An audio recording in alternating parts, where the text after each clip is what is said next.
Read the Pokédex entry for Bellsprout, and you'll find a flexible predator spitting a corrosive fluid capable of melting iron. Load it into an actual battle, however, and you are working with a base stat total of just 300. With a high attack stat paired with abysmal defenses, Bellsprout operates as a pure glass cannon. You cannot simply throw it into a lineup and expect it to survive. Putting this Pokémon on the field is always a calculated risk. To figure out if that risk is worth taking, we have to look at how it performs in two entirely different environments: the augmented reality of Pokémon Go and traditional mainline RPGs like Scarlet, Violet, and Legend ZA. These two formats run on different mechanics, meaning they demand completely different optimization strategies.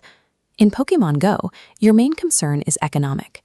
You have to decide if a Pokémon is worth your limited Stardust and candy. In the mainline games, the concern is tactical. You have to decide if it earns a slot on an early game progression team over a dozen other options.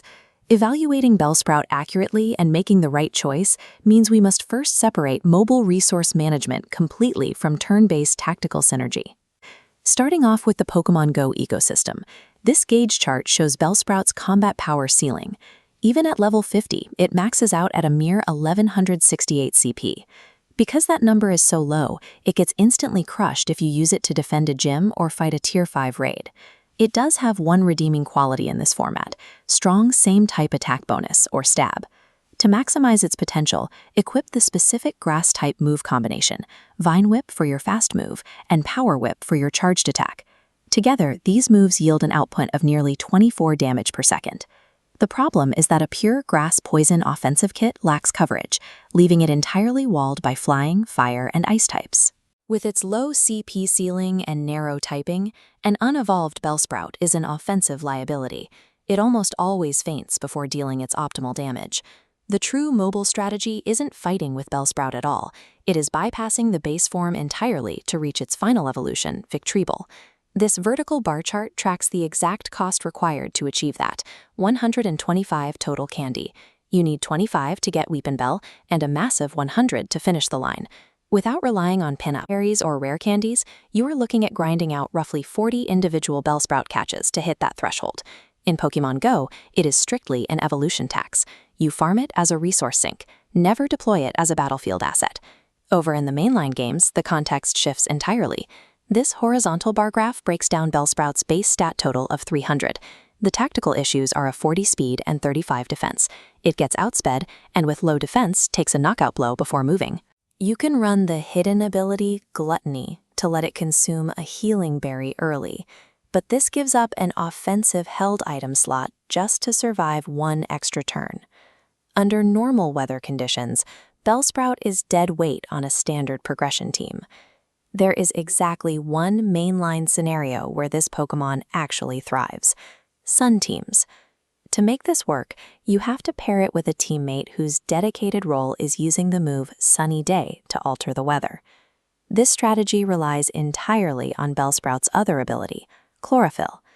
This flowchart shows how Chlorophyll alters the math. Without sun, Bellsprout is outsped and fainted. When the sun is active, Chlorophyll doubles its speed to 80.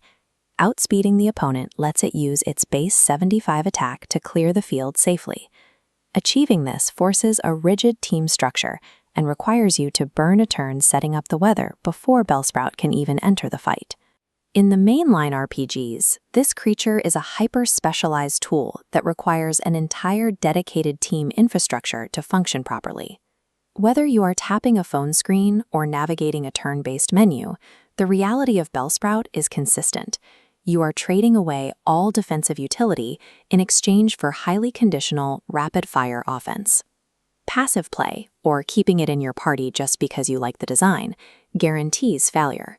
You either actively support it with the right resources and weather, or you immediately put it in the box. Your final decision comes down to your preferred game format and your intent as a player. Looking at this scorecard, the ideal Pokémon Go candidate is the player who is strictly farming candy to eventually build a Victreebel for raid coverage. For mainline players, the prime candidate is someone actively building a dedicated early to mid-game sun team. You should avoid it in Pokémon Go if you are a casual player looking for something to drop into a gym for defense. and you should avoid it in the mainline games if you need a bulky, self-sufficient pivot that can take a hit. If you cannot provide weather support or evolution candy, leave Bellsprout in the PC.